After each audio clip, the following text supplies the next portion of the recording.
Yeah. Okay, welcome everybody to the Village of Rye Brook Planning Board meeting. Let us all rise for the Pledge of Allegiance. I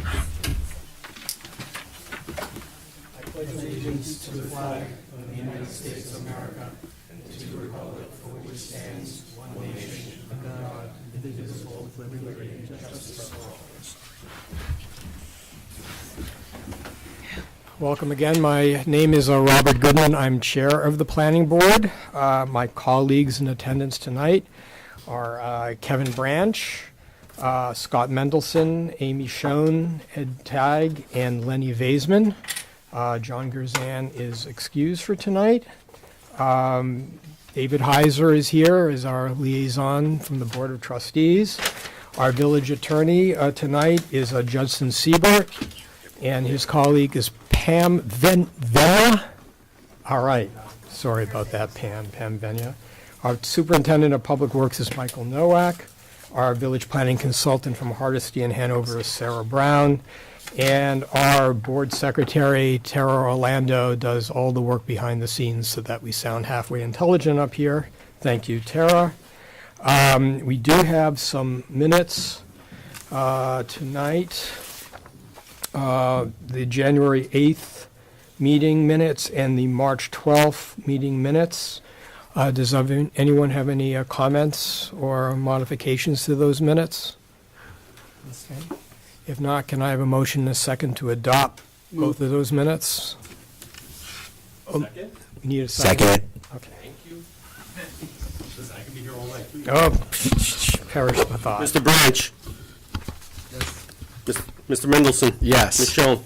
Yes. Mr. Teague? Yes. Mr. Weissman? Yes. Chairman Goodman? Yes. Thank you. Yes. Our first matter is 15 Lock Lane, and I think we have a public hearing to open up, so can I have a motion and a second to open the public hearing? Moved. Second. Mr. Branch? Yes. Mr. Mendelson? Yes. Ms. Schoen? Yes. Mr. Teague? Yes. Mr. Weissman? Yes. Chairman Goodman? Yes. Thank you. All right. We have some things to tie up. We do. Yeah.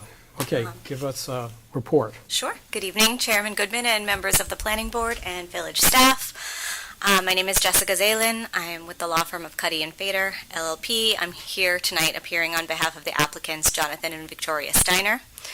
I'm joined tonight by my colleague, Tony Jaffrey, also of Cuddy and Fader, LLP, as well as Matthew Oscar, the project architect, Nicholas Shariah of Hudson Engineering and Design, PC, the project engineer, William Kenny of William Kenny Associates, the wetlands consultant for this project, as well as Jonathan and Victoria Steiner, the applicants. We are here tonight for a public hearing on this application for the wetlands permit and site plan approval for the proposed addition to the existing residence at 15 Lock Lane, as well as the installation of a new swimming pool and a cabana within the rear yard.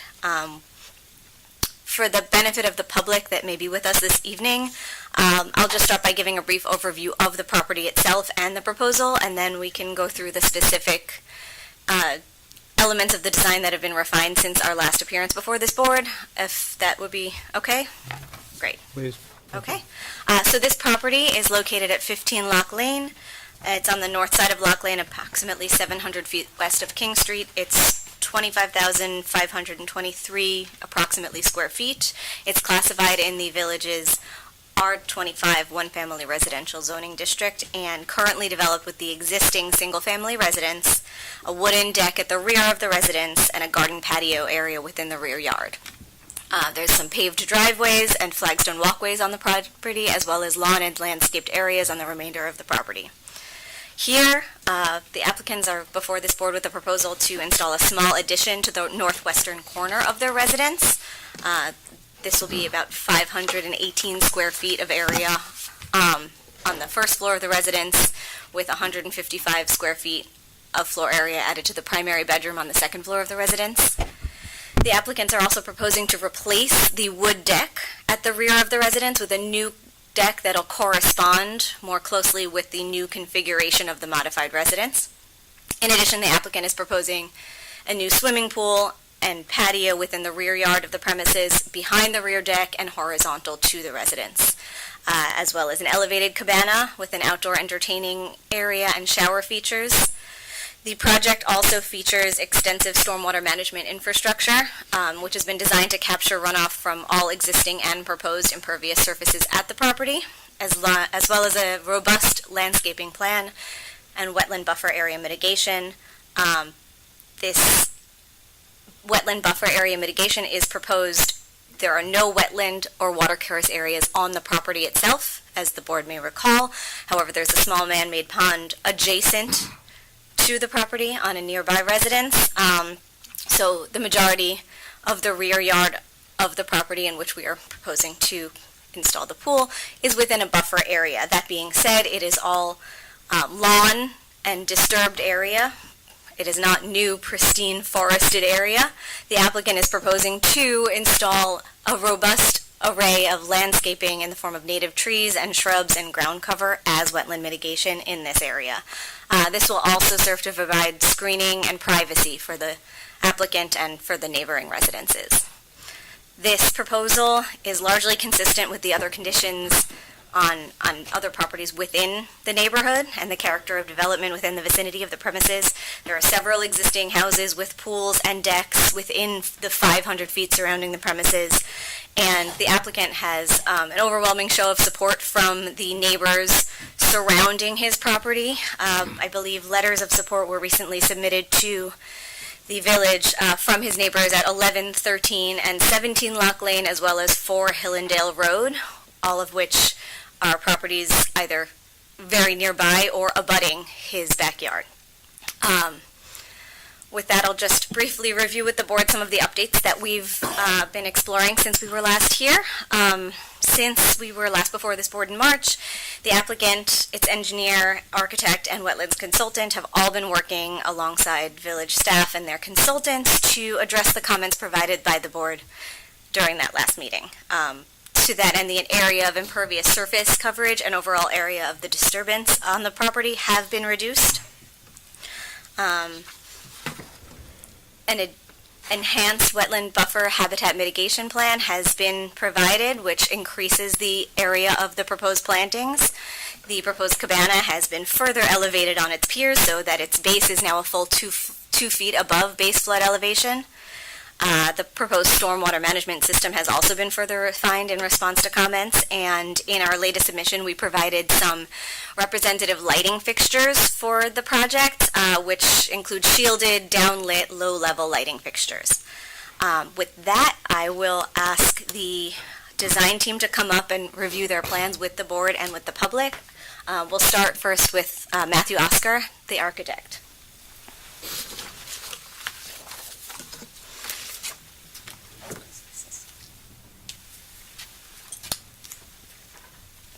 Well, Jessica did a beautiful job, at least in terms of listing the architecture.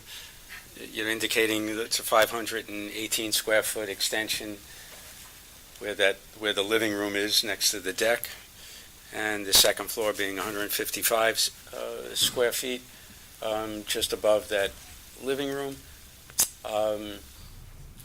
All of the proposed, and I realize I can't walk with the mic, but it's always nice to be able to point to the model, makes it a little easier. Then you can't hear me. You want the microphone? If it would be helpful.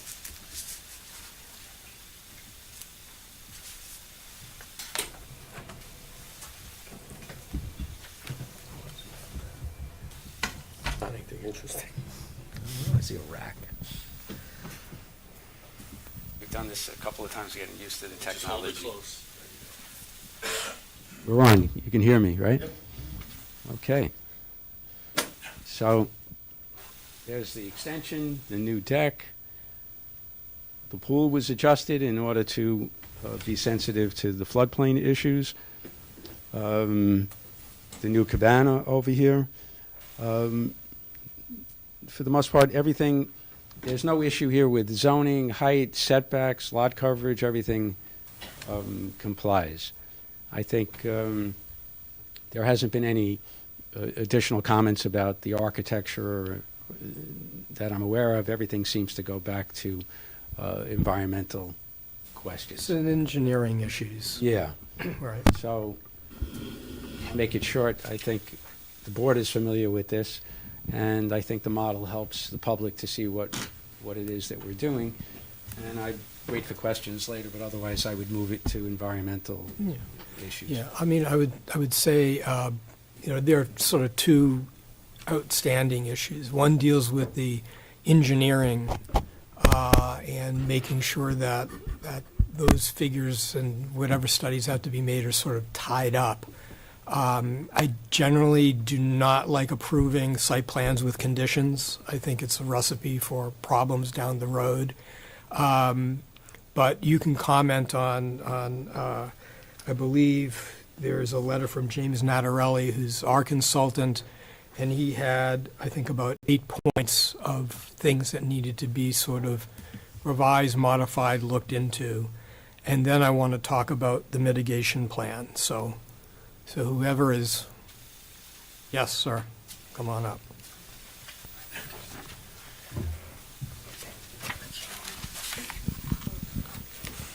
Your revised plan is 17th, right? March 27th. Oh, no, your newer plan. Yeah. I think it's sort of, yeah, that's the one. I didn't get that letter. 4-7? He followed up, just like I think Mike. Apologize, we're just pulling up the latest version of the engineering plan that was revised in response to the village engineering consultant's last memo. So with that, I'll let Nick Okay. take it away. Thank you. Nicholas Shariah with Hudson Engineering.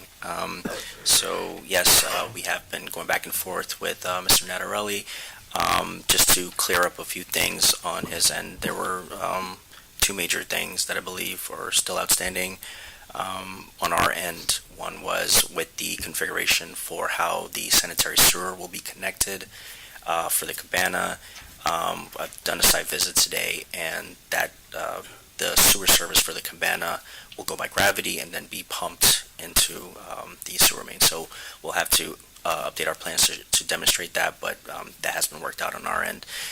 The second point is the no-rise calculation for the disturbance in the floodway. So we have been working with Leonard Jackson, who is someone who does these kind of calculations. We're not proposing any additional disturbance than what we're showing now, but we will be looking into putting a parallel culvert to get that no-rise calculation that we need, so that there will be a pipe that collects that additional flood water that will demonstrate that no-rise for us. So. Mike, are there any other issues that have to be addressed? So we've been talking almost every day at this point between their legal team and their engineers. And initially, there were about 8 comments as were issued from Right. AI engineers. We've whittled that down to approximately 2. One of them, which is the sanitary sewer, isn't that big of a deal because they could handle that with a pump. That's fine. That, I believe, is resolved. The floodplain is being reviewed by another consultant. So by code, we do need to see those calculations because our code does require no rise as well as DEC and FEMA. So we do need to do that, and we do need to see the approach for how they're going to be mitigating whatever impact is within that buffer or within the floodway. Okay. And I believe landscaping was another issue, which is going to be our planner. Right.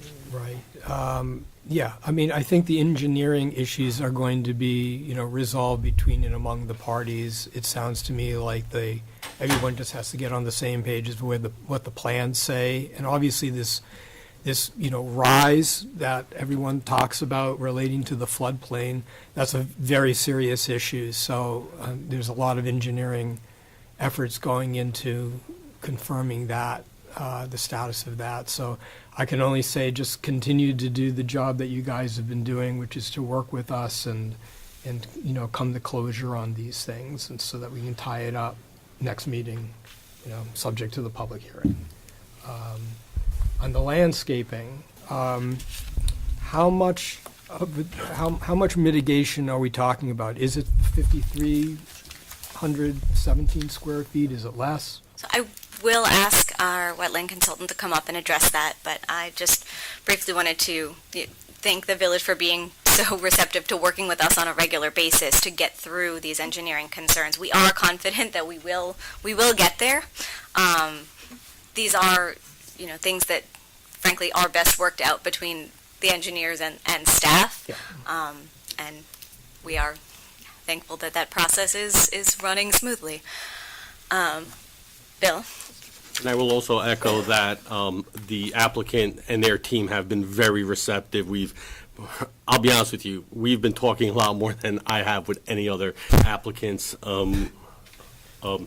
respective teams than with these. So they're really working hard to get these things resolved. Yep. It is a heavy technical matter, and they're working through it. Yeah, that's the impression that I have as well.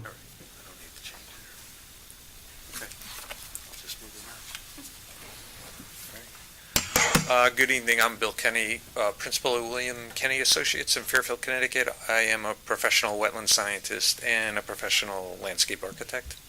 We were retained to help with this project, and we started initially by studying the property to confirm that there are no wetlands as defined in your code on the property, and then we've been working with the mitigation, development of mitigation plan. That your code calls for. Speak up a little bit. Sure. Your code calls for a 2-to-1 by area for mitigation planting to the disturbance area, and working with the project engineer, we've measured the disturbance area at approximately 5,317 square feet. So 2-to-1 of that would be approximately 10,634 square feet. We have developed a plan where we're trying to maximize the mitigation that we're showing, but also keeping some lawn area so that they have a usable space in their backyard. We've kept a lawn area of about a little over between 3,500 and 4,000. If you don't count the front, within the adjacent area, your wetland buffer, there's about 3,600 square feet of lawn. And that is this area right here. And then the mitigation, at this point, we have about 65% of what's needed for the 2-to-1 ratio. We have 6,839 square feet, that mitigation. So this is the 100-foot buffer area coming through here. And of course, as been noted by Jessica, the resource, the wetland, is actually this man-made pond just to the west of the property, and a small bit of channel here where the brook comes out from the pipe that extends beneath the property, the pipe that extends here. So the mitigation planting is all through here, all along the side of the house, and extends down to the 100-foot line here. So it's all along there, and there's a little bit more mitigation planting in here and in here. And as the existing conditions are today, an ornamental landscape lawn with some plantings. There's not natural habitat on the property, not a natural woodland or anything like that. So we're taking an ornamental landscape and planting it with native plants. What kind of plants are you anticipating? So there's All of them, and just give me a general idea. Sure. There's some native evergreen trees, eastern red cedar, 24 of those that are going to be providing habitat as well as screening. One flowering Cornus florida, flowering dogwood, 90 shrubs, and 1,400 grasses and native wildflower plantings. So, Yeah. and yes. Yeah, Sarah, have you seen their planting plan for mitigation? What's your, is there anything? Yes, we reviewed it. One of our comments on the planting plan was that the eastern red cedars that are proposed over the existing culvert pipe that runs through the rear of the property, we would like to see them moved because we don't want them to interfere with the pipe. There's also, Michael and I were just discussing where that pipe, I guess it's the outlet of the pipe, correct, Michael, on that side? There's some concern about the plants that are going to be located above the pipe in that area too, that if it is to flood through there, those could cause issues for the culvert. So we would prefer to see no plantings over that culvert pipe. So if I could just add on to that, the area of concern that I have is that we're revegetating a floodplain, an actual floodway. Right. And that I have concerns that in a storm event, those shrubs and bushes are going to create a barrier. Yeah. And then we may alter the drainage pattern and ultimately cause a flooding issue somewhere where we may not currently have a flooding issue. So if possible, if we could just take that into account and maybe open up those areas within the floodplain, within the actual floodway, to allow for an opening or some openings to allow that water to free flow. I know it's not ideal. My concern is from a hydraulic analysis. I just don't want us to have an issue between the neighbor to the left, to the right, or on the roadway, should something occur. And obviously, this sort of impacts on the mitigation plan, and I know that you're able to accommodate about 65% of the mitigation on site. There's been, I think, talk about having off-site mitigation. We're going to talk about that in a second. The fact that the floodway needs to be basically clear of vegetation, at least, I mean, my opinion is that may be a compelling factor as far as off-site mitigation, but that's just my opinion. I'm interested in what my colleagues may think about that.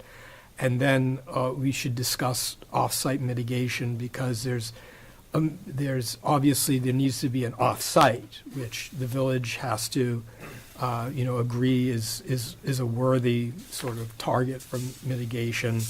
And then there's a mitigation plan associated with that off-site area. So, is with the comments. I know it's sort of unfair, but with the comments in terms relating to the floodway and clearing the floodway, is that going to appreciably affect the amount of on-site mitigation you're going to be able to do?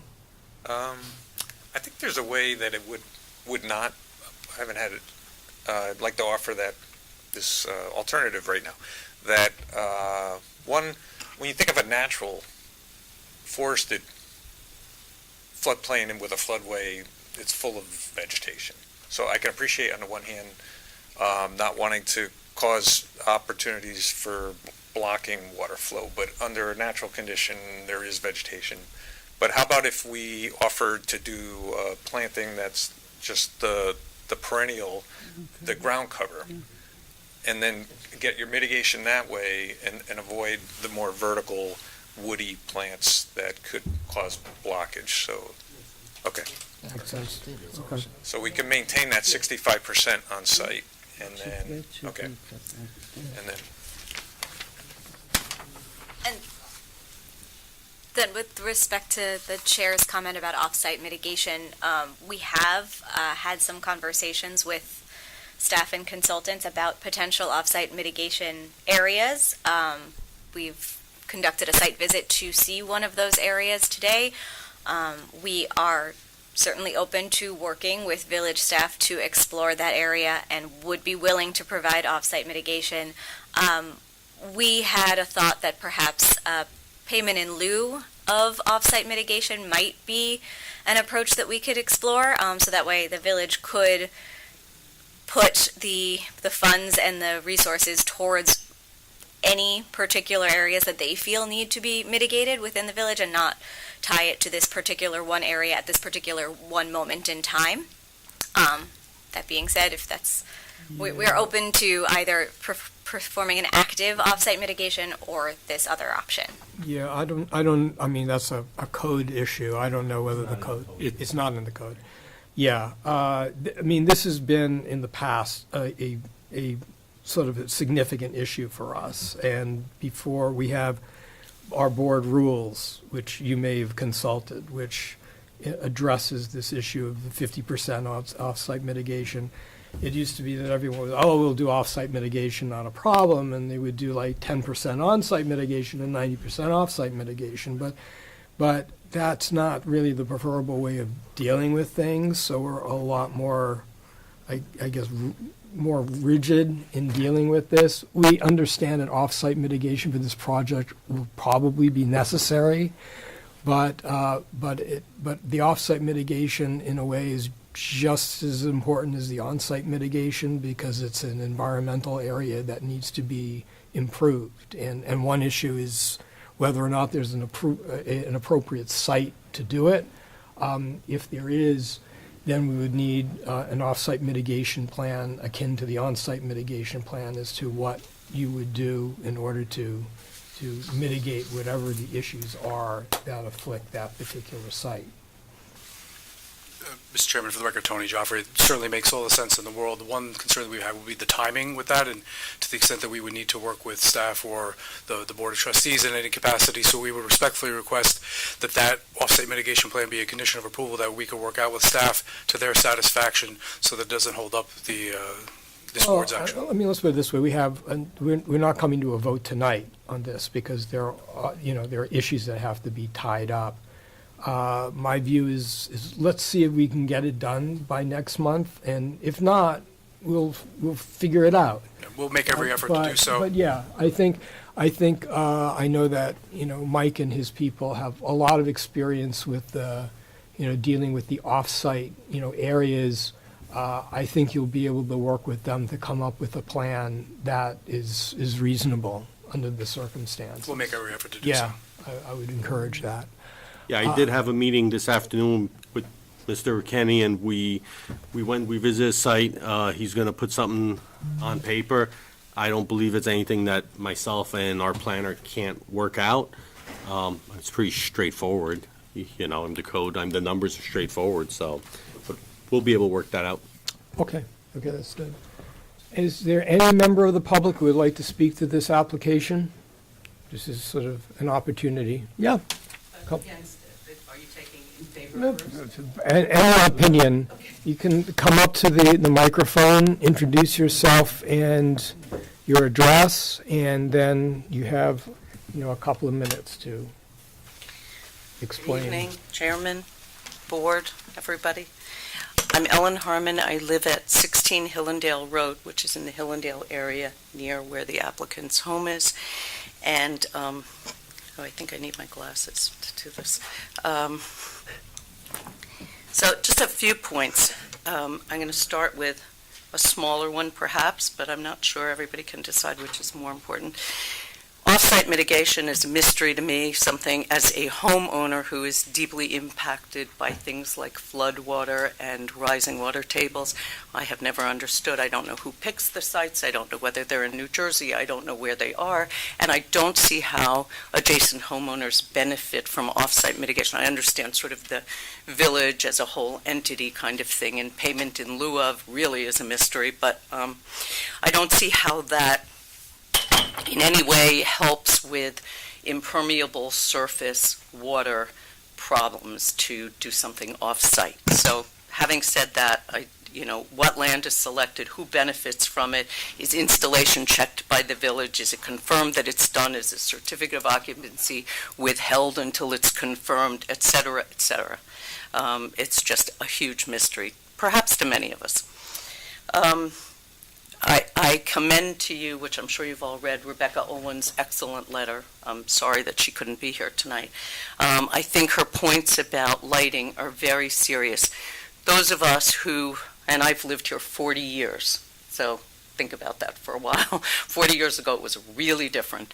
And in that time, a lot of party houses have sprung up with pools and decks and cabanas and saunas and all kinds of stuff. And what happens with that, which I realize is not the province of this board, nor is it within your jurisdiction to police that. It's actually for the police department to police the noise levels at midnight and all of that. But the lighting that shines in our bedroom windows all night long, in many cases, from the party houses, which this will become much more of one, is an enormous disturbance. We have to all sleep now with our air conditioning on and our windows closed because it is too noisy during the warm weather to sleep with your windows open. But the light, surely this board can at least make sure that lighting is downward, that it's as environmentally, minimally impactful as possible, and the other points that Rebecca Olin made a whole lot better than I possibly could. So I do think that's within your purview, and I hope that that is something you will address. The final point I want to make is that, I impart total good faith to this board, to the applicants, to their professional paid consultants who appear here regularly, to the village's paid consultants. I am sure everybody is checking every box in the code and making sure that everything is compliant, and clearly spending an enormous amount of time and money going back and forth to make sure that whatever concerns Michael or anybody else raises are addressed and addressed responsibly. That is separate and apart from the lived experience of what happens when the stormwater and the rising water tables impacts your home directly. And if it hasn't impacted you, beware, it will. When we moved in 40 years ago, our children played on the lower level of our property. It is now completely unusable. If a ball goes down there, we sink 1 foot into the ground of muck and water.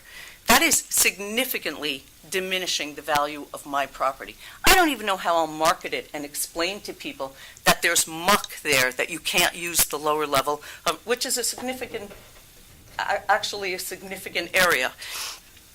I'm not the only one. There are people whose basements have been flooded in the Hillendale area. The lived experience, which is critical to this village as a whole, is not addressed by the current code. It is not. And weather conditions are getting worse. It's exacerbating. Anybody who doesn't take that seriously is not paying attention. I think that that technical compliance and checking of code boxes is not the answer. The paid professionals, for the most part, do not live in our village. Their basements haven't been flooded. Their property has not been significantly eroded. This may sound like a radical proposal. I think it's actually the most conservative one.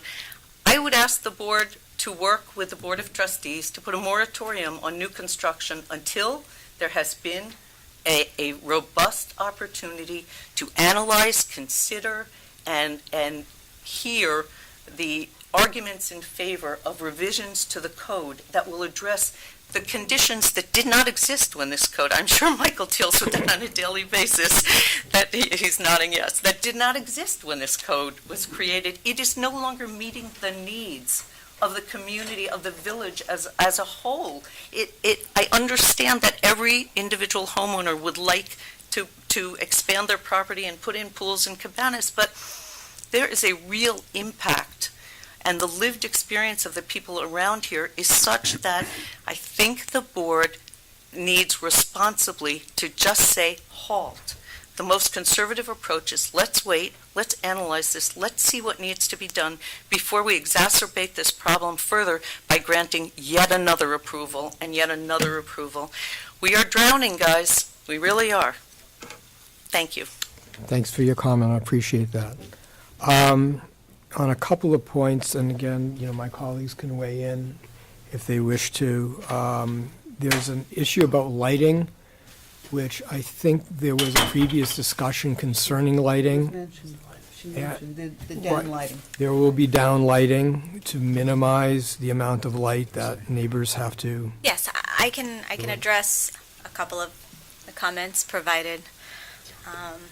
With respect to lighting, we did submit, in our latest submission, a few proposed lighting fixtures that you can see over here on your larger screens. They all propose downlit, low-level, dark sky compliant features.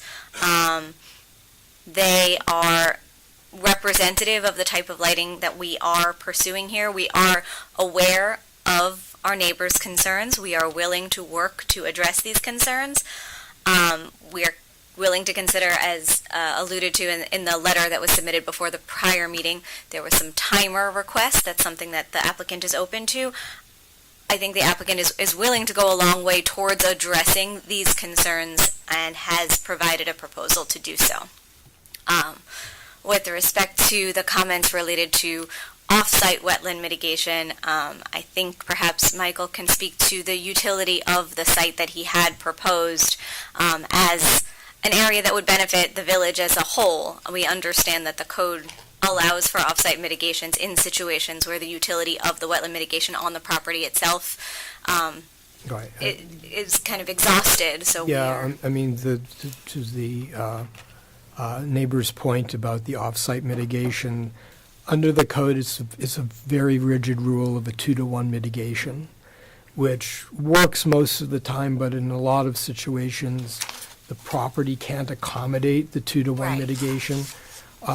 And at least it would appear from the project that you're proposing that because of the nature of the property being in a floodway and having to be concerned about what is being planted there, what isn't being planted there, that there can be some constraints also, relating to that. Although I think we've sort of addressed with the ground cover.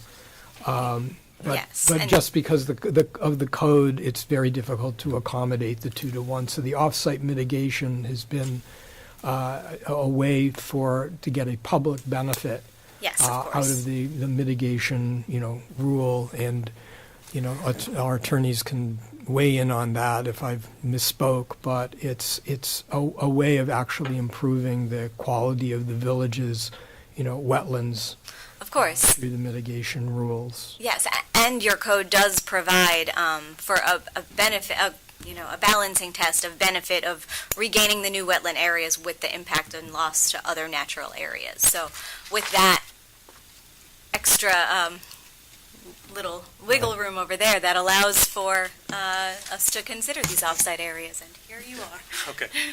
And I want to add that there's an important distinction. There's also mitigation for flood control, which is completely separate. All of the drainage improvements, all the engineering, Right. that's mitigation to ensure that there isn't flooding downstream. The mitigation, the 2-to-1, is primarily habitat. It has a water quality component to it, but it's Right. primarily habitat. Right. There's a lot of I'm not an expert on our wetlands code, but my understanding is that the wetlands code in Rye Brook is probably one of the most severe of any of the other villages in Westchester County, because we do have a water problem and everyone knows that. And so the amount of engineering that had to go into this project is really a function of the fact that we do not want neighbors to be impacted by the structures that are being built on this property. But to the neighbor's point, the issue of flooding in our village is a very serious one, and is one that I think, all of us, on the planning board, the board of trustees, I don't disagree that there needs to be always a constant evaluation about whether or not our code is meeting the requirements of the village when it comes to the changing weather patterns that are affecting the flooding in our area. It is absolutely a dialogue between the community and the board of trustees. I don't know about a moratorium necessarily, but I think there certainly should be an assessment of whether or not our code is meeting the requirements of the village as it exists today. And I don't, I would encourage the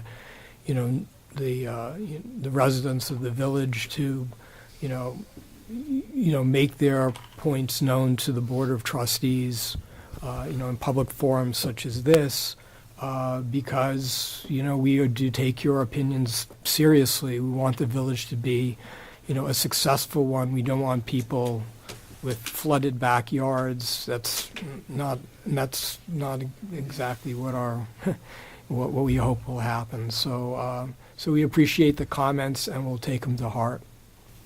Mr. Chairman, I just have one additional comment to make, if Yeah. that's okay. Sure, go ahead. Yeah, I certainly appreciate your concerns, and I grew up in this neighborhood. I went to Ridge Street School, Blindbrook High School. I played regularly in the Circle. I had family lived on Beechwood, a lot of friends on Lock Lane, on Woodland and Edgewood, and on Hillendale. So I'm acutely familiar with this area of the village.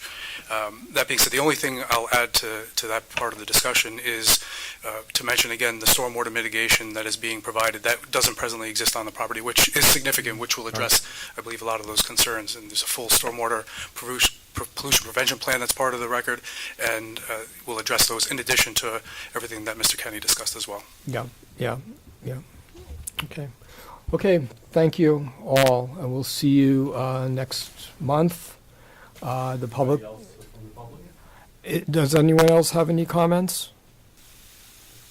The public hearing will be open, through the end of the application until we close it next month. So if anyone does have any comments between now and then, you're welcome to send us emails, letters, and address the board next month. And just before we close tonight, I'll just mention for the record that there were 4 comments submitted in favor of the application by the closest affected neighbors to the property. Okay, they're part of the record, I believe, so. They should be, yes. Okay. I'm not sure if they are yet, but they will be. I think they were submitted They a came in little. around 5:15, something around there, so they were not uploaded. So they will be uploaded Okay, once the okay. morning comes. Okay, that's fine. I would just like to concur with the request that a very serious assessment and study begin, because this is not the first time by any stretch that the question of weather and changing weather patterns have made a huge difference, not just in Rybrook, but all over the county, all over New York State, all over the country. People are suffering and losing their homes. I think we owe it to one another, and I would encourage, again, I would agree with Rob, that the residents should begin to, if they have opinions about it, make your opinions known, so that it's not just rising from a planning board, it's rising from a community that cares about one another. And after all, we all live here and we share the environment. Yeah, Mike, please. If I could just add, and partially, these are the reasons why our code has references to FEMA, EPA, and the Department of Environmental Conservation. This is why they are reviewing this project as well. Furthermore, residents should look at our village website. The village is actively pursuing multiple grants from multiple areas of the village for stormwater mitigation, for engineering studies, hydraulic analysis. We are doing 2 studies right now in this area, actually, in the Byram Ridge area right now. We're doing studies along the Blind Brook on Brook Lane. So there are multiple projects and grants that we've received for studies within the village that people may not be aware of, because we are actively trying to see what can the village do. Are there things that we're not seeing? What new technologies is out there? What new methodology is out there?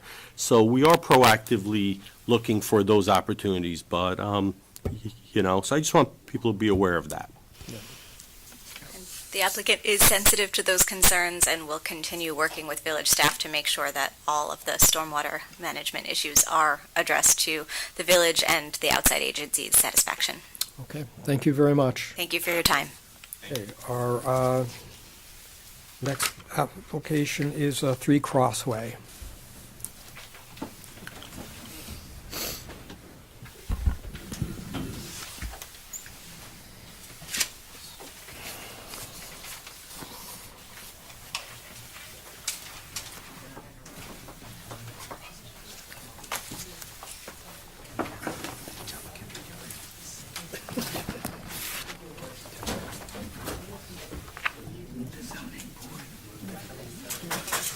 Yeah.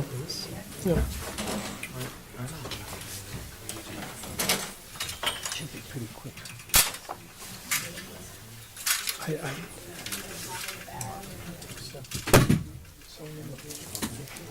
Right. For the most part, so. Good evening, Chairman, members of the board. Andy Chung, AC Engineering. I'm the engineer for the applicants Cameron Wallace and Ava Wallace from 3 Crossway. Sorry, sir. Yep, sorry. I think that there's a public hearing that's been scheduled for this as well. So let's have a motion and a second to open the public hearing for this application. Second. Mr. Branch, Yes. Mr. Mendelson, Yes. Ms. Schoen, Yes. Mr. Teague, Yes. Mr. Weissman, Yes. Chairman Goodman. Yes. And, okay, sorry, by the way, congratulations before the zoning board. Oh, I yes. gather you- Well, you were I'm not going to take successful. the credit. That's all, All right, Justin. all right. But I figured I'd- it's okay. Good. Yeah. All right, continue, sir. Yeah, thank you. So 3 Crossway, it's an existing 1,900 square foot house in the R15 zoning. The house is currently serviced by town water, town gas. There was a project last year to convert the existing septic system to the town sewer. What we're proposing on this property is a second floor addition above the existing house and another addition above the existing garage.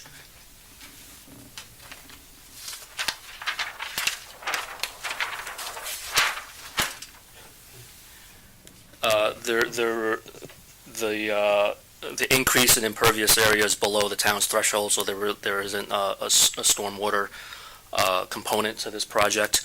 We're really looking for a site plan approval, soil erosion sediment control measures during construction staging areas, clean out areas, things of that nature, soil stockpile areas, things of that nature.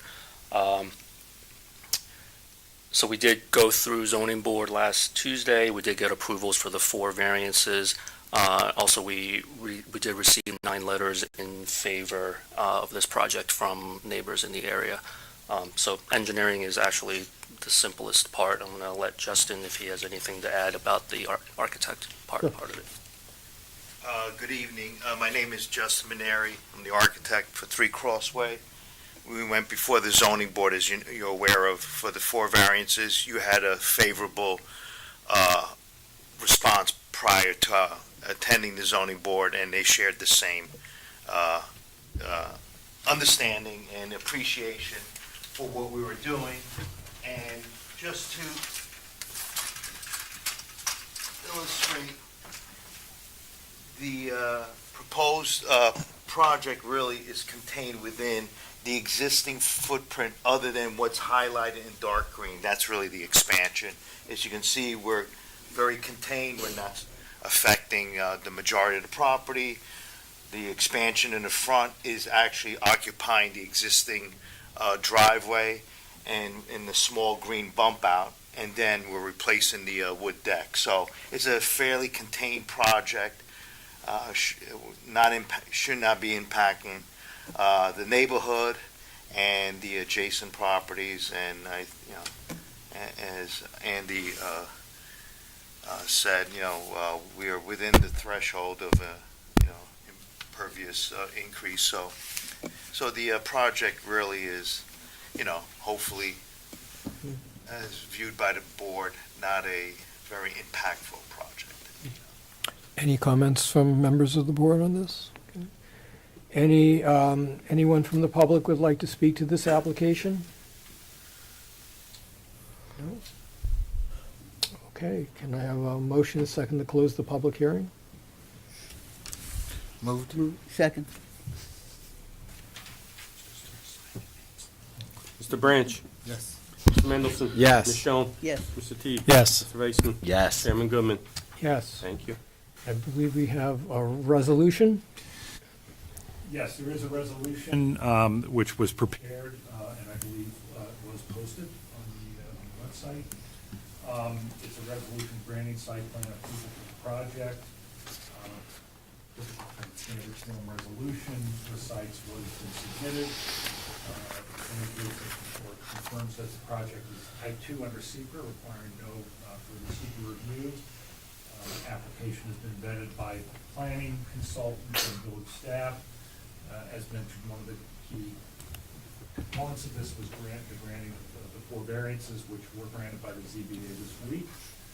Public hearing has been held, closed, and the board has considered all site plan review standards. It's a resolution of approval with one kind of standard stock, a condition that a construction management plan will be submitted to the satisfaction of the village building inspector and public works, payment of fees.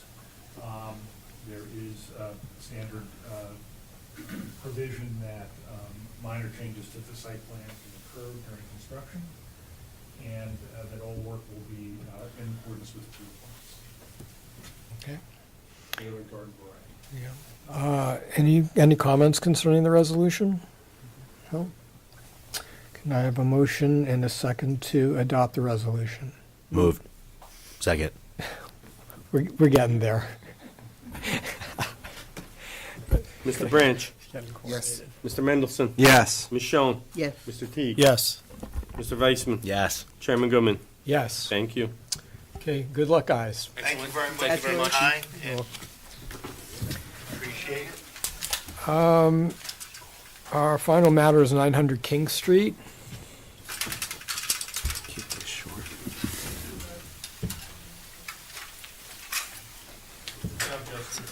Yeah. Maybe they've heard this so many times. All right, sir. Good evening, Mr. Chairman, members of the board. David Steinmetz from the law firm of Zarin and Steinmetz, here on behalf of Sunrise Senior Living. Good to Oh, yeah, I've been reminded. We have a public hearing on this as well. Sorry. Oh, they're Okay, I have a motion and a second to open the public hearing. Moved. Second.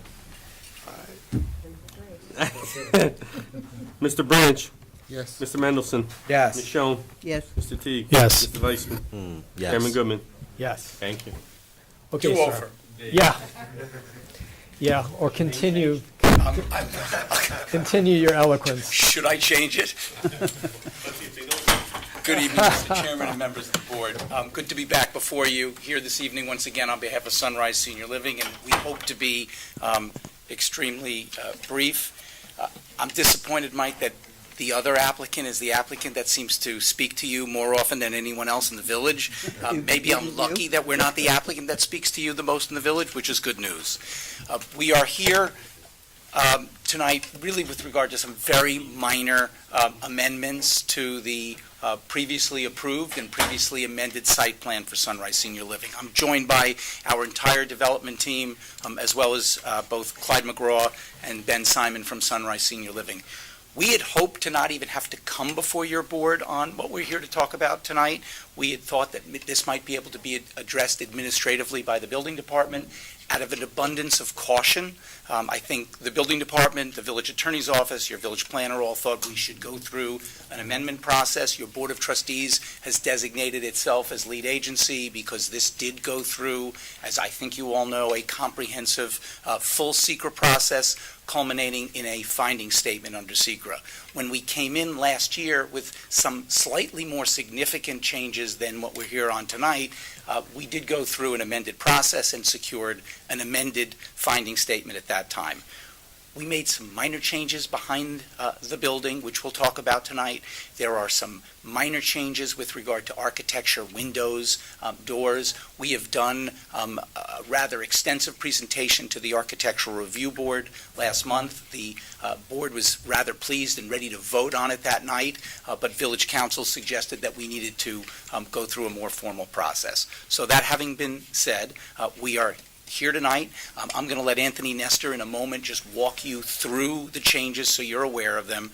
We ultimately do need to go to the Board of Trustees as well, culminate the SECRA process, and then receive, hopefully, an amended approval from your board.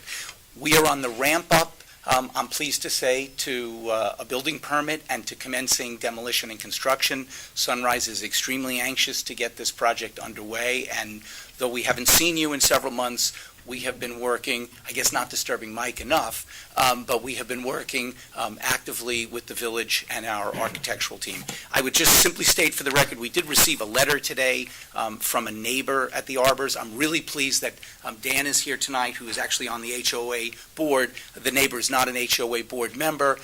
There were some concerns or issues that were raised. None of them have anything to do with the amendments that we are here on tonight. None of them, in my opinion, are jurisdictionally before your your board. I just wanted to state for the record, we got it. We appreciate the village council's office making sure we saw it. We know we have a bunch of technical conditions that we need to address with the council's office and the building department as we ramp up towards the building permit. That's not why we're here tonight. So we're happy to answer your questions, but before we do, I'm going to let Anthony walk us through so that the record's clear on the few things that are being changed that we're really excited about.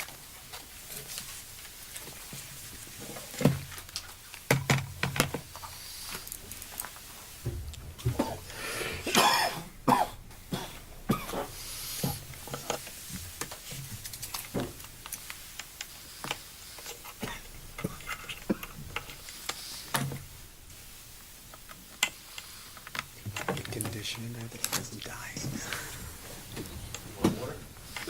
I'm good, thanks. That's not helping. Excuse me, I'm sorry, I'm just trying to get this going. Okay.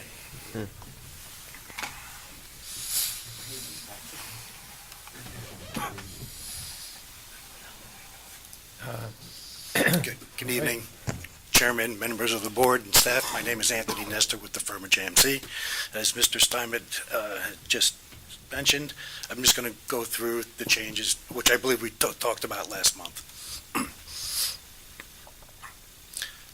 So this is just the revised overall site plan that includes all these minor adjustments that we spoke about. So I'll just go right into the first area is what we call the cottages or the townhouses, which are the southern area of the property. And what we did here is we just provided an overlay. So the adjusted plan is in red, and the originally approved back in last June is in black underneath. So you can see that there's very minor adjustments to the locations of each of these townhouses.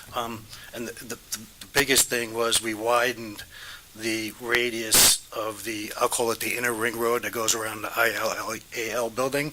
And the reasons for this is really just to create a more cohesive aesthetic or grading between the IL building, the ring road, the townhouses, and the top of the slope, which is up here, of the extent of the wetland buffer. Because the slope does go up from right to left. And also one element here, I have some bullets here, is there's no increase of number of units, there's no increased number of buildings. None of the townhouses have been raised in elevation. I believe 7 out of the 10 pads have been lowered, so that we did not want to impede in any other visuals from the adjacent arbors to the south.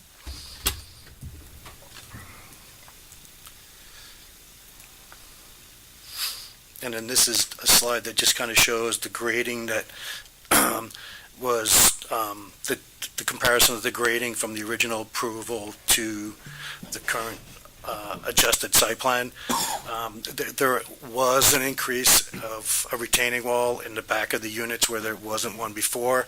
And basically what we did here is, and I'll show you in the slide that's the next slide's over, is these two townhouses here had an exposed, I'm going to say foundation wall. It was like 8 feet or plus higher, high exposed foundation wall right up against the ring road.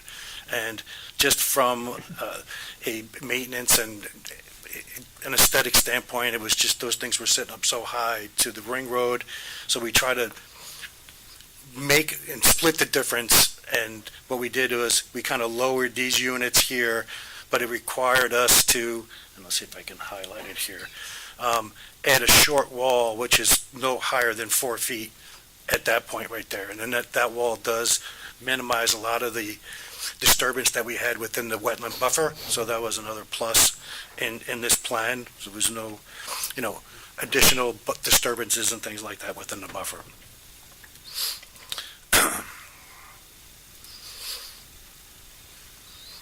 And what I have here is a quick slide that just kind of shows the cross sections that we had provided in the original amended site plan approval back in last June.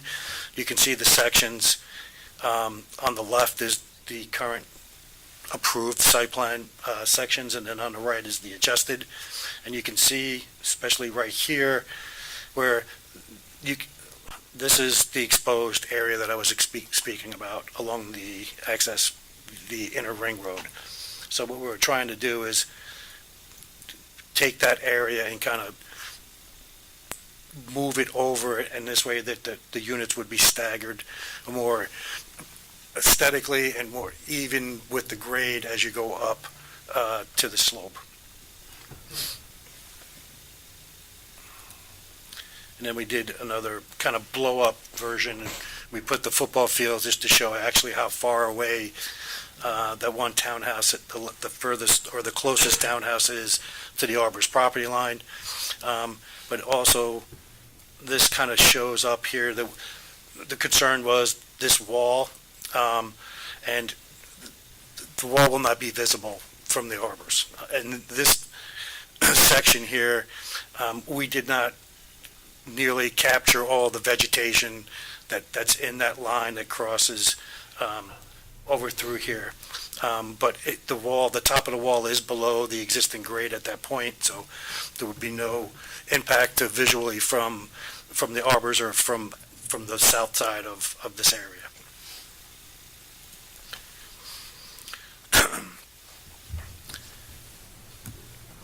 The next area that was adjusted was, we call it the backup house area, which is the area that's behind the ILAL building, which abuts the Hutchinson River Parkway, which is planned north here.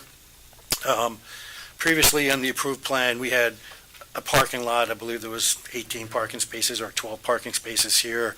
There was a lot of concrete and pavement. They had the generators located over here. But when we were going through and finalizing all the layouts of the rooms and everything like that, there's a lot of residents that are looking over here and over here over onto this area.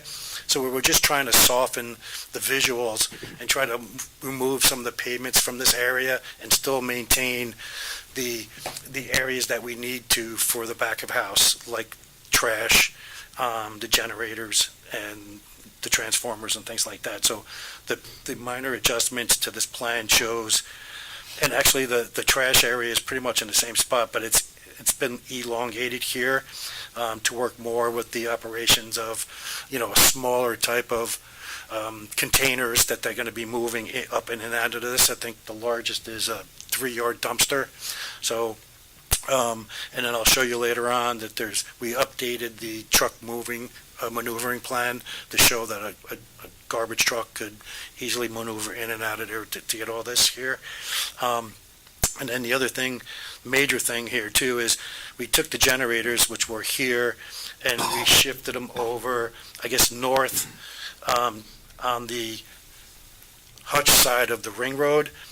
This would lessen a lot more the sound and things like that to the residents, and it is up against the border or the corridor of the Hutch.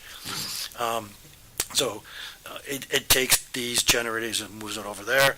And then the parking spaces that were proposed were relocated to this area here, because there is an exit door here in the AL building, and there's another exit door here.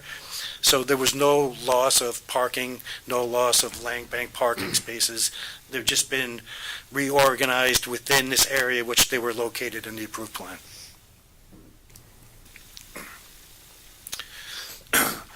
The other thing, another thing that was kind of altered was the location of the sanitary sewer.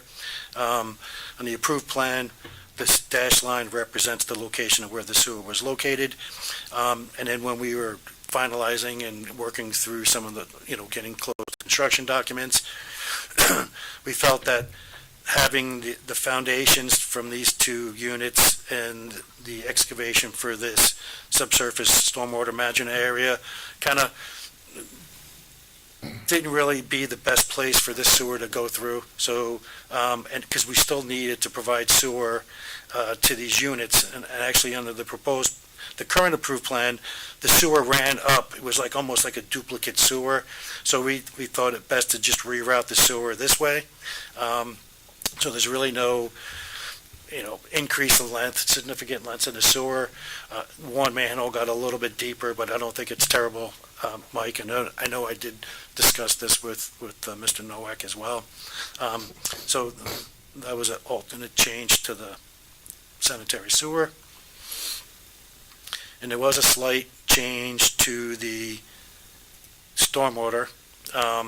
And I know we spoke about last time, in finalizing the architecture, it was determined that we needed to lower the basement, the garage elevation, because there is a garage below here, by 2 feet in order to meet clearance codes. And in doing that,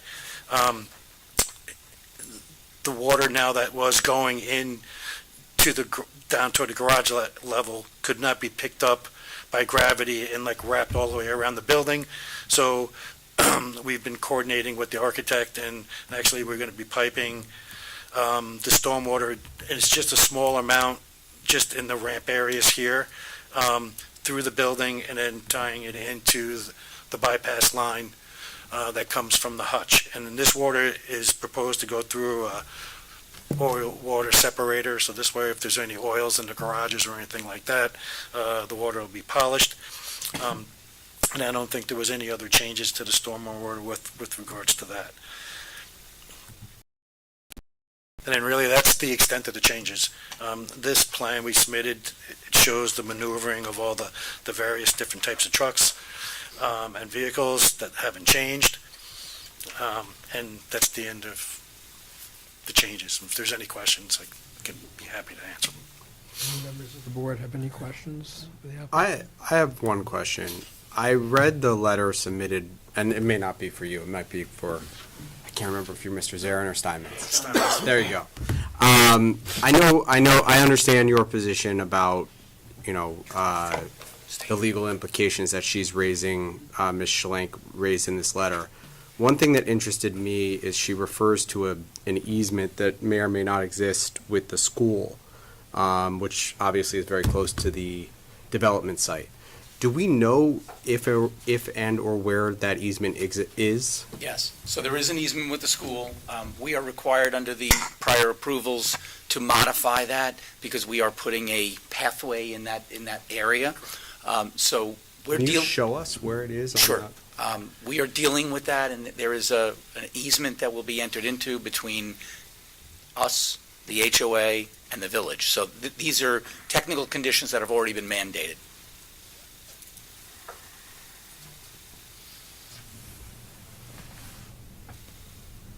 I don't believe this actually shows the physical easement on here. I don't think we have it. You don't have the physical easement. I mean, look, It's more or less, let me see if I can answer it for you.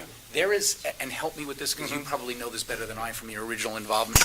There's an existing pathway of some kind that is currently in existence, correct? It's a grass path, Right. I believe, that comes up from the school to Arbor Drive. To the crosswalk. So there's and then there's an asphalt path on the opposite side of Arbor Drive that comes up through back of Village Hall. We are required to improve that existing path. So we're not relocating it, and your previously issued and adopted resolution requires that we also improve the crosswalk across Arbor Drive. And who maintains that once it's done? That's a private road, so I believe it's maintained in accordance with the private agreement that already exists relative to that road. It's not like this is a new road. It's not like we have an undeveloped site. The same road had an office building there for decades, and that was utilizing the exact same road pursuant to some easement agreement. I think the letter addressed a question concerning the legality in case there was insurance, et cetera, and so forth, regarding, your improvements Sure. versus what the Arbors is responsible for, and you might be responsible. So, Ms. Schoen, I'm happy to try to answer as best I can, but I want to predicate it with the following, and I would ask Judd to listen to my answer. This is a private issue between neighboring property owners that's really beyond the jurisdiction of the village. That is a black letter doctrine. You all may be concerned about it, but you all approved this project knowing that we were on a private road. Having said that, I believe that there's actually a reduction in the impact to the road. There are fewer vehicular trips that will traverse Arbor Drive as a result of this project, based upon the analysis that's in your secret record of full reoccupancy of the office building. So the office building had a greater mathematical impact on Arbor Drive than our senior assisted and independent living project. To the extent that there's any issue of liability, that's between the HOA and Sunrise. Right. Are there any members of the public that would like to speak to this application?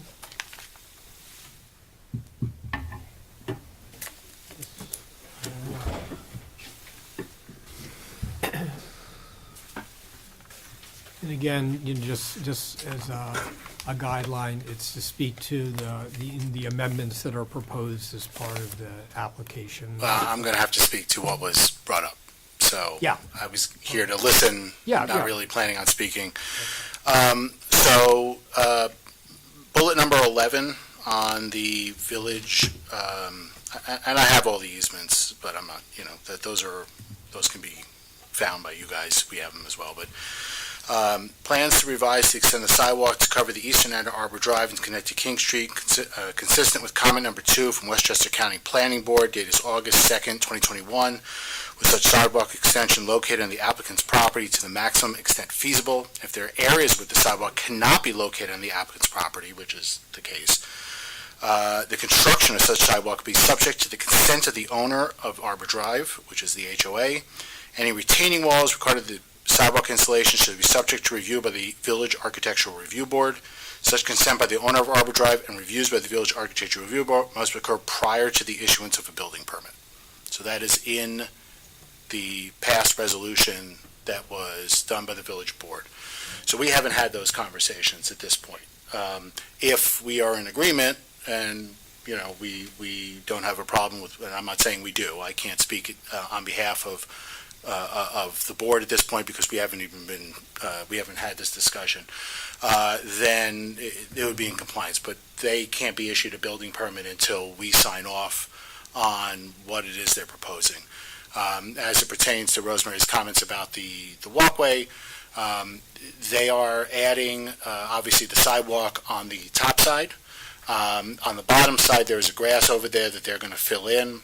And then there are regulations also in the accepted plans, I'm going to lose it where it is exactly, which go over how the walkway needs to be constructed, with what kind of materials. So some of this has been addressed, but you're correct. We need to sit down and discuss before they get to that stage, because essentially we have veto power over their plan as it exists right now. And we're not looking to do that, but we obviously don't want to wait because, this is sort of, now we're getting to crunch time. So, mostly what we're looking for is some sort of conversation about indemnification, insurance, and that kind of stuff. As I think was previously mentioned, this is a sort of almost a private matter. Yeah. It is a private matter. Right.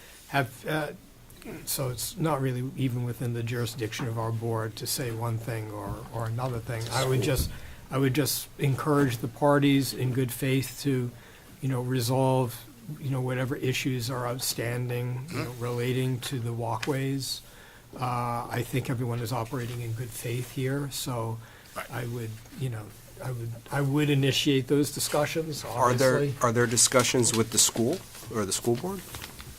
Are they involved at all in this? I don't think they own. Is that, I what think is what is other the one goes into actual, Harkness. what is the actual limitation on our site plan for the note on our site, our approval for the compliance with the easement? Dan just alluded to it. The crosswalk, by the way, is number 35. Crosswalk, Harkness Park, to the site for pedestrian path, coordination with the owner of Arbor Drive, and That's in the, is that a condition of approval? It's condition All 35, right, yeah. okay. All Lighting right, and so safety it's there. measures for Is the pedestrians. easement in favor of the school or the arbors? So that's where the confusion is, because the easement, this is 1977 easement, which is LIBOR 7383 on page 530, Burco to build road, and then there are two other easements, a 78 easement, number 7747-316. That's an easement between Harkness and Rye Town joint venture. And then there's another easement that we found that also is through the Atrium Associates, who is going to build the original 900 King Street building. So, Can I just answer that? Please. last one? So, we have a draft easement that encumbers what would become the Sunrise property in favor of the village and the public to traverse it. So the school district and its residents or its students would be beneficiaries of that easement. So that is, it's not in favor of the arbors, because it's really designed to allow school children to kind of pass through there over private property. So it's an easement that would encumber my client's private property in favor of the public. We drafted it, and we need to now finalize with the village, but we drafted it not to just run to the school district, but to run to the public that would use it. My point is though, Yeah. the limitation that number 35 is Yes. put in, and it's consistent with the applicant's existing easement over Arbor Drive and Correct. subject to coordination with the owner of Arbor Drive. Shouldn't that also be with the school board? Look, I didn't draft your original approval, so you'd have to... Yeah. Rosemary is raising an issue that I didn't think about before, but if the easement is in favor of the school, why wouldn't the school have the ability to also? Does it actually say that the school is? That's why I'm So asking. I guess lawyers can argue about this, but it seems to me that the easement is in favor of the public. Correct. And the village is the municipal authority. And we're not relocating. We're not impeding people getting to the school. In fact, we're trying to improve. You all imposed the condition requiring an improved condition to get to the school. So, if you've got a concern, I want to make sure we understand it and address it, because we agree with you. I don't think the school has anything in this as long as we're not taking away the ability of school children to get there. If you think they need to be consulted, we're more than happy. If we created a condition that is to compliance with the easement and the owner of the easement, I just want to make sure we have the correct owner of the easement. Understood. Yeah, and that is a condition that was addressed in the original approval and will have to be satisfied. But it keep- doesn't, But keep in mind, we're here tonight because we have changes to an existing approval that literally marginally bring this back within the purview of the planning board for review. Yeah, I mean, this is an issue that obviously it's between private properties. As It I will have to understand be it, the worked out, school, yeah. all this is a matter of public record. So people that feel like they have an interest in this are going to let people know. If the school is interested in this, the school has the wherewithal to pipe up and say something if they think they have any real legal rights to anything. So far, it seems to be just the parties that are here and. So let me see if I can try to put it to bed, though. I got this letter at about 5:30 today. I did not have an opportunity to go back and look at the old easement to see whether the school district is a beneficiary of it, the village, the public. I can assure you that we will confer with Judd, with Jen. We will make sure we do this correctly. I don't want to encumber my client's property with any easement. The only reason we're doing it is because you all asked us to do it. So we're going to do it, we're going to do it correctly, and we're going to make sure that the right parties can traverse the property. And I think that makes sense to me. So, if there are no other comments relating to the application, I'll have a motion and a second to close the I public think Dan hearing. is going to make comments. Yeah, so as it pertains to the rest, we're in favor, obviously, of anything that's going to be lowering the sightlines. The technical aspect of how that is we'll trust in your judgment. We will then have any conversations as it pertains to the sidewalks, which again, before hopefully this goes in front of the village. This crosswalk has not been used. There's a reason why it doesn't extend, because there's no one who lives there. It was an office building, so they weren't going to the school. Theoretically, this is a 62-plus building. They shouldn't have kids going to the school either.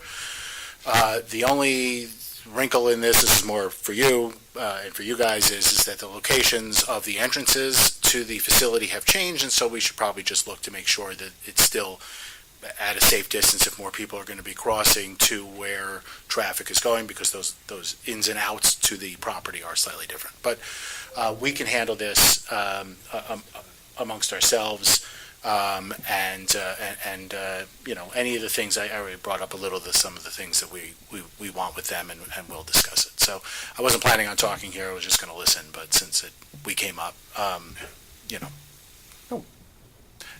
and I'm Dan Barnett. I'm now the Vice President of the Arbors Homeowners Association, thank God. It's my last year on the board. Anthony Simella has taken over as president, and Deb Nanis is on the board. She's a former president, so the board will be fine without me, I hope. So it's good. Thank you for leading the Arbors through these turbulent times, right? My presidency extends the entire time this has been in front of me, so it's been 5 days today. Anyway, unless there's any other comments, now I think we can have a motion second to close the public hearing. Move. Second. Who moved? I moved. Len, Amy? Thank you. So I'll make it right for the record. Mr. Branch? Yes. Mr. Mendelson? Yes. Ms. Schoen? Yes. Mr. Teague? Yes. Mr. Weissman? Yes. Chairman Goodman? Yes. Thank you. And we have a resolution of approval for this? No, we do not, because there's an additional secret step that the Board of Trustees will need to take to issue an amended finding statement Right. before, so we will have one for the May meeting.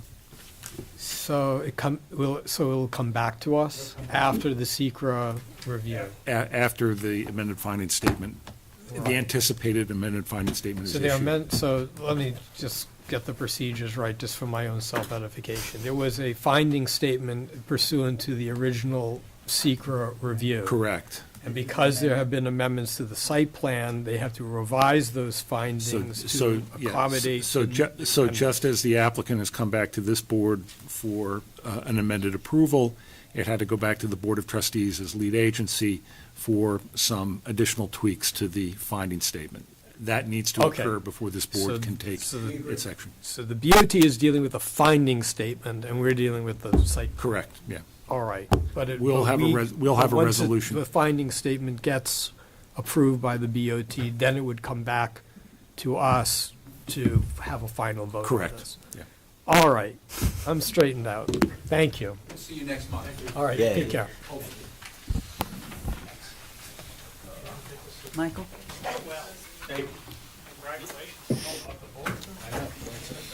Motion second to close the meeting? Moved. Seconded.